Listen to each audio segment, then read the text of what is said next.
সকাল ৯টা নিউজে সবাইকে আমন্ত্রণ। সাথে আছে আমি নাফিস আব্দুল্লাহ। বৈষম্য বিরোধী আন্দোলনে মানবতা বিরোধী অপরাধের ঘটনায় ক্ষমতাচ্যুত প্রধানমন্ত্রী শেখ হাসিনা সহ ৩ জনের বিরুদ্ধে হওয়া মামলায় ষষ্ঠ সাক্ষ্য গ্রহণ হবে আজ। রোববার ট্রাইব্যুনাল ১-এর চেয়ারম্যান বিচারপতি মোহাম্মদ গোলাম মর্তুজা মজুমদারের নেতৃত্বে ৩ সদস্যের আন্তর্জাতিক অপরাধ ট্রাইব্যুনালের বিচারিক প্যানেলে ষষ্ঠ সাক্ষ্য গ্রহণের দিন ধার্য রয়েছে। ট্রাইব্যুনালের অন্য ২ সদস্য হলেন বিচারপতি শফিউল আলম মাহমুদ ও বিচারপতি মহিতুল হক এনাম চৌধুরী। এর আগে এই মামলায় গত ৬ আগস্ট চতুর্থ ও পঞ্চম দুজন সাক্ষীর সাক্ষ্য গ্রহণ শেষে ট্রাইব্যুনাল পরবর্তী সাক্ষ্য গ্রহণের এই দিন ধার্য করেন। তারই ধারাবাহিকতায় আজ এই সাক্ষ্য হবে।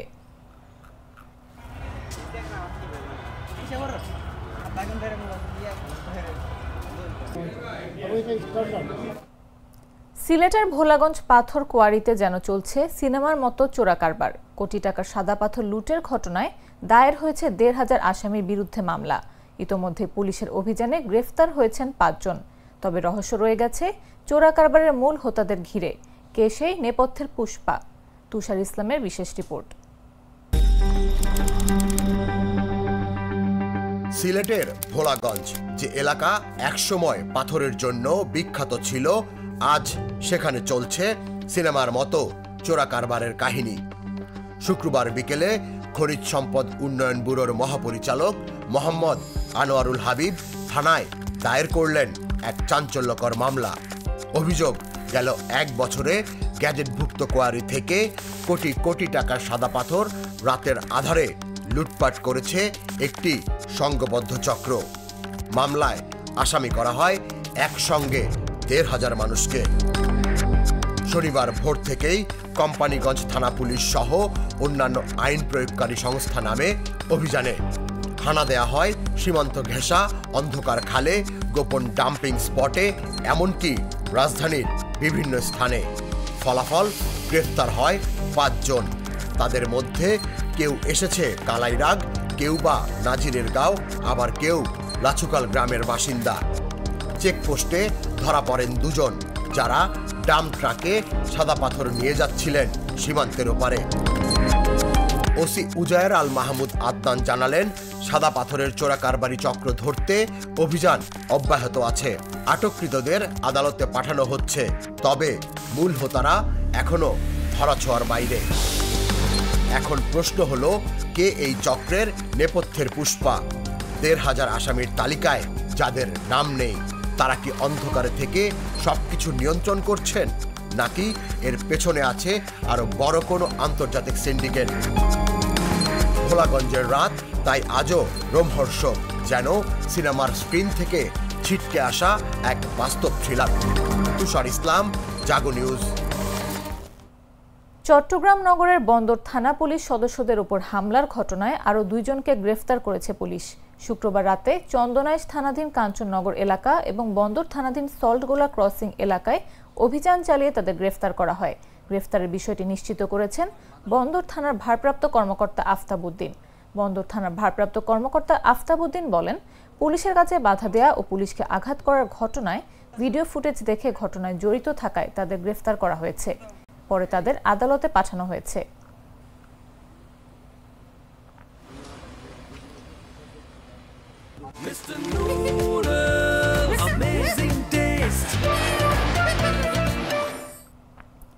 কিশোরগঞ্জের পাকুন্দিয়ায় বিএনপি ভারপ্রাপ্ত চেয়ারম্যান তারেক রহমান ঘোষিত ৩১ দফা কর্মসূচিকে কেন্দ্র করে আয়োজিত বিশেষ মেধাবৃত্তি পরীক্ষা অনুষ্ঠিত হয়েছে।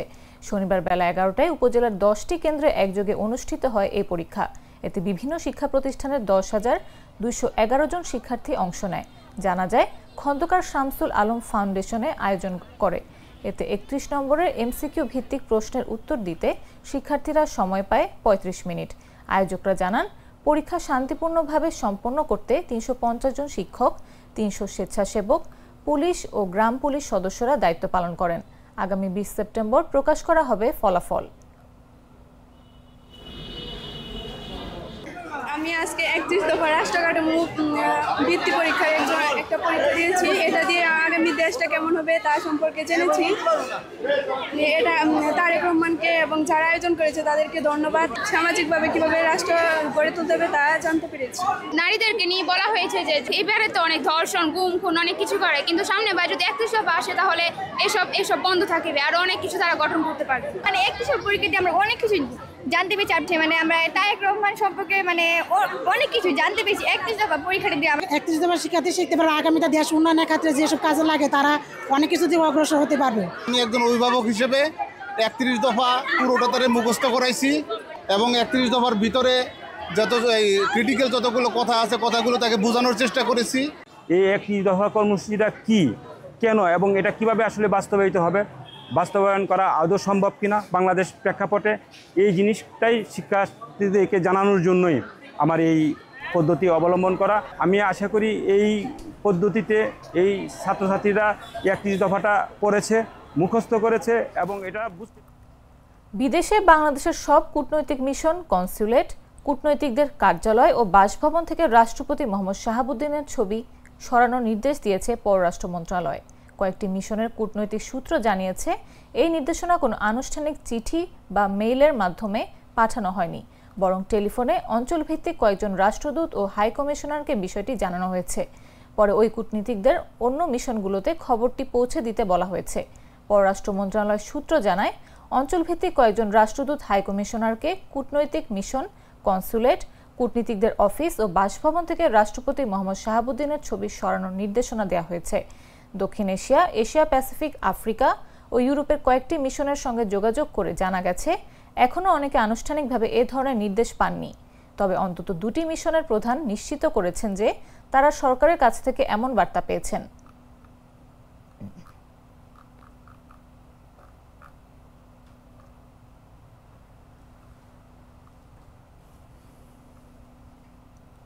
রাজশাহী বিশ্ববিদ্যালয় কেন্দ্রীয় ছাত্র সংসদ নির্বাচনে সাধারণ সম্পাদক ও সিনেট সদস্য পদে প্রার্থিতা ঘোষণা করেছেন বিশ্ববিদ্যালয়ের বায়োকেমিস্ট্রি অ্যান্ড মলিকিউলার বায়োলজি বিভাগের শিক্ষার্থী ও বৈষম্য বিরোধী ছাত্র আন্দোলন রাবি শাখার সাবেক সমন্বয়ক ফাহিম রেজা।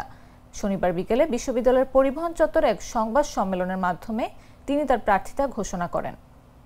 রাজশাহী বিশ্ববিদ্যালয় কেন্দ্রীয় ছাত্র সংসদ রাকসুর আসন্ন নির্বাচনে সাধারণ সম্পাদক ও সিনেট সদস্য পদে প্রার্থিতা ঘোষণা করছি। এটি আমাদের সকল শিক্ষার্থীর অধিকার, স্বপ্ন এবং সংগ্রামের দীর্ঘদিন পর রাকসু নির্বাচন হতে যাচ্ছে। এটি আমাদের প্রজন্মের জন্য ঐতিহাসিক মুহূর্ত। শিক্ষার্থীদের নানা সমস্যার ভেতর দিয়ে যাচ্ছে। আবাসন সংকট, চিকিৎসায় অবহেলা, একাডেমিক জটিলতা, গবেষণার সুযোগের ঘাটতি, লাইব্রেরি ও ল্যাবের সীমাবদ্ধতা, নিরাপত্তাহীনতা, সমস্যার সমাধানে একটি শক্তিশালী ও সক্রিয় রাকসুর বিকল্প নেই। শিক্ষার্থীদের একাডেমিক সমস্যা সমাধানে কর্তৃপক্ষের সঙ্গে কার্যকর ভূমিকা রাখা, আবাসন সংকট নিরসনে ছাত্রছাত্রী উভয়ের জন্য সুষ্ঠু পরিকল্পনা গ্রহণ ও বাস্তবায়ন, গবেষণা ও উচ্চশিক্ষায় সুযোগ বৃদ্ধির জন্য চাপ সৃষ্টি করা, লাইব্রেরি, ল্যাব ও অন্যান্য শিক্ষা সুবিধা আধুনিকায়নে কাজ করা, বিশ্ববিদ্যালয়ের সকল সামাজিক, সাংস্কৃতিক ও অধিকার ভিত্তিক সংগঠনগুলোকে এক ছাতার নিচে এনে আধিপত্যবাদী রাজনীতি বিরোধী ঐক্য গড়ে তোলা। দুধার চকলেটে একাকার হয়ে ওঠা প্রাণ লেয়ার সম্পর্কের মিষ্টি ম্যাজিক। জানাবো আন্তর্জাতিক সংবাদ।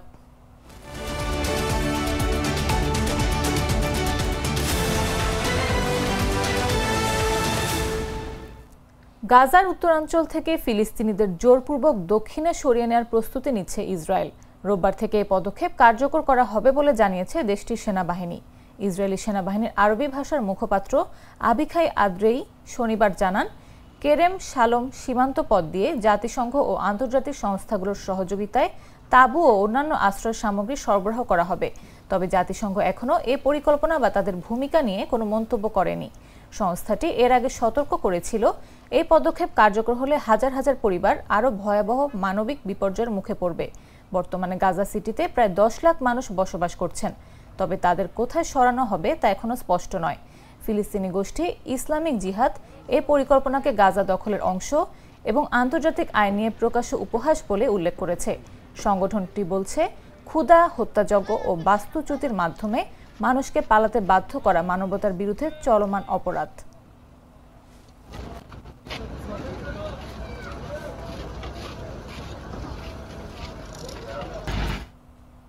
এবারে খেলার খবর।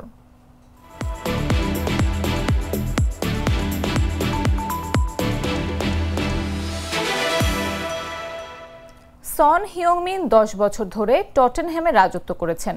সর্বশেষ মৌসুমে ছিলেন দলটির অধিনায়কও, কিন্তু এবার মৌসুম শুরুর আগেই 10 বছরের মায়া ছেড়ে দক্ষিণ কোরিয়ান এই তারকা ইংলিশ প্রিমিয়ার লিগের ক্লাবটি ছেড়ে গিয়ে যোগ দিয়েছেন যুক্তরাষ্ট্রের major league soccer club Los Angeles গ্যালাক্সিতে। সেই সনকে ছাড়াই নতুন ফুটবল মৌসুম শুরু করল টটেনহ্যাম হটস্পার।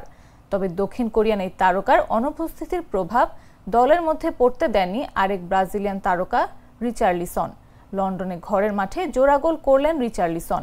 তার জোড়া গোলে বার্নলেকে 3-0 গোলে হারিয়েছে টটেনহ্যাম হটস্পার।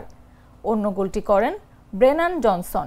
বার্নলে এবার ইংলিশ চ্যাম্পিয়নশিপ লিগ থেকে উঠে এসেছে প্রিমিয়ার লিগে। এসে প্রথম ম্যাচে বড় ধরনের হোঁচট খেল টটেনহ্যামের কাছে।